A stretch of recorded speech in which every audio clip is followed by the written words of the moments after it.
Look at you, my IT team. I'm the new head of this department. I am the head of this department. I thought I was. There will be some piece of evidence that will prove without any shadow of a doubt that you don't know anything about computers. What are you doing? Plugging in your computer. Hello, computer. Hello. Hello, IT. Have you tried turning it off and on again? You do know how a button works, don't you?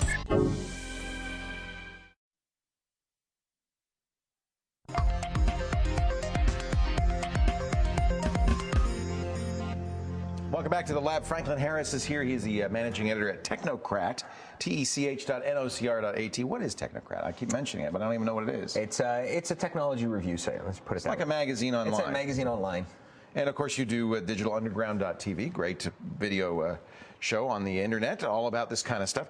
Now, he's going to show us a free way to run a whole bunch of different operating systems on Windows. This is a company called VMware that's been around a long time. Yeah, they're the heavyweights in virtualization. First of all, what is virtualization? The ability to run an operating system within an operating system independent of the host operating system. So I could be running Windows XP and running a copy of Windows 95 or Linux, or even another copy of Windows XP. Or another copy of XP or server. Now, what we're going to show you works on Linux and Windows. They haven't made it available on their Mac. No, they haven't. The Mac is Fusion, the only option they offer. But you're running on a Mac, so that tells me you're running Fusion on the Mac, and within Fusion you're going to run these?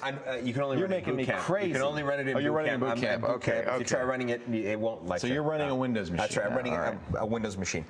They've got, VMware has got 2 or 3 different products out there, mostly commercial products. I mean, these guys do virtualization at server farms. Most ISPs or web hosting companies use their very high-end product to, take one server and split it up into 6 or 7 and sell it back to you. But they also have a few commercial products, or a few consumer products, sorry. 2 of them are completely free. That's kind of neat. You can just download them and use them. You can download it. The first one's VMware Player, the first one I'll talk about. Now, all this allows you to do is download any pre-made appliance. So they actually have on their site hundreds of these. They call them appliances, but they're really pre-installed operating systems in a file that you download and you can run. That's exactly. These are all appliances. They've got tons. They've got operating systems. They've got commercial products. Now they don't have Windows. They do. They do have Windows pre-installed up until the serial key has to be entered. So this would be great if you want to install it. And that's the other thing is if you work in an environment that requires multiple copies of Windows and you have the licenses, you can just download this and just keep replicating it over and over. So the problem with the player is that you can't create anything new. You can only download what's there and use it. Yeah, but that's fine. I mean, I get Linux, I get all kinds of stuff. Anything that's available there. About 6 months ago, they turned out. I'm not really sure why they did this, but 6 months ago they turned their server application completely free. This is their big commercial app that sold for hundreds of dollars. Thousands of dollars. Thousands of dollars. And they've right there free. It's completely free now. Now, does the same thing as the player? It does the same thing as the player and more. It allows you to run multiple operating systems at once. It allows you to create your own operating system, virtual machine. I've got it running here. So you get this little console once you get it installed up and running. It's a fairly large download. It's a 300 or 400 megs. And you need a fairly heavy-duty machine because you're running multiple operating systems simultaneously. Memory is the most important thing. That's right. So I have the ability to create a new virtual machine, and if we quickly just go through the process here, it gives me the options. What is it? What are we running? We're running Linux, Windows, so we can sit there and say, let's run Windows 3.1. That doesn't come with the software, but it just sets it up appropriately for that.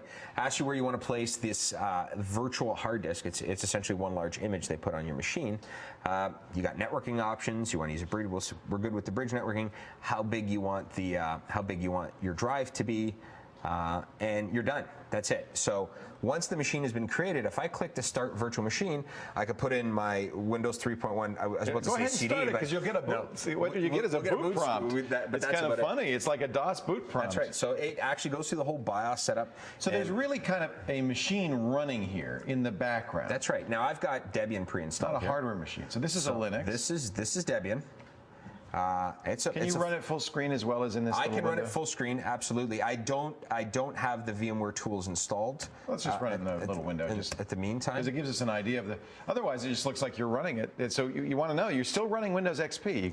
You're still running it's XP, but it's within it. So that's so wild. A good way to try out different operating systems too. Now, Yeah, it's an excellent way to try out different operating systems. It's an excellent way to play around with something you've never played around with before. Right. But there are some appliances that are very niche and specific to certain things. They may be useful. There is one appliance that I absolutely love, and it's called Janus VM. You can download this. It's 20 megs in size. You can run it in the player, and it will. I mean, if you're really worried about surfing the internet and you really want to remain anonymous, surfing. That's right. Not just anonymous surfing. It will remove ads from websites. So you just run this in the background, and I can just continue browsing, and it will block malicious sites. You're browsing through it? I don't understand. What it does is it sets up a VPN server.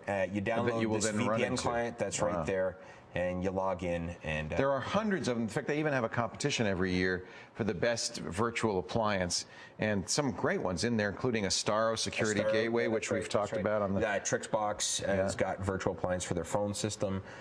Could you run Myth or one of the? No, you couldn't. I mean, because you need access to the hardware to do stuff and you like need that. Exactly. You need a TV tuner card, and Myth is kind of like the DVR for Linux. I know you run at home. Yeah. Yeah, but it's a good way to try a lot of other things. And it's free. 100% free. And unless you're doing a commercial operating system like Windows, the operating systems are free as well. Yeah, like if you're running Linux or any variant of BSD, it's got a lot of choices. So should people download Player unless they have more advanced needs? Yeah, if you just want to try out a new Linux distribution or want to get familiar with Linux, just get the Player. Download the image, get the Player. It's or for more secure than surfing. You can secure surfing, you can use Janus. But if you want to run multiple operating systems, and you can have them running in the background. I mean, you can have a Linux machine running as a web server, and just because I close the console down, the machine's still running in the background. It's always there. So any services that are going are all still there. Franklin Harris, managing editor at Technocrat, tech.nocr.at, and also host at digitalunderground.tv. And we have links to VMware and the server and the player and all the virtual appliances on our website, labwithleo.com. Now it's time for What the Tech, a close-up of something you might find around the lab. Why, it's a red button. I know that. It's the red button. But what's that red button go to? Think about it. We'll zoom out and we'll find out when the lab continues right after this.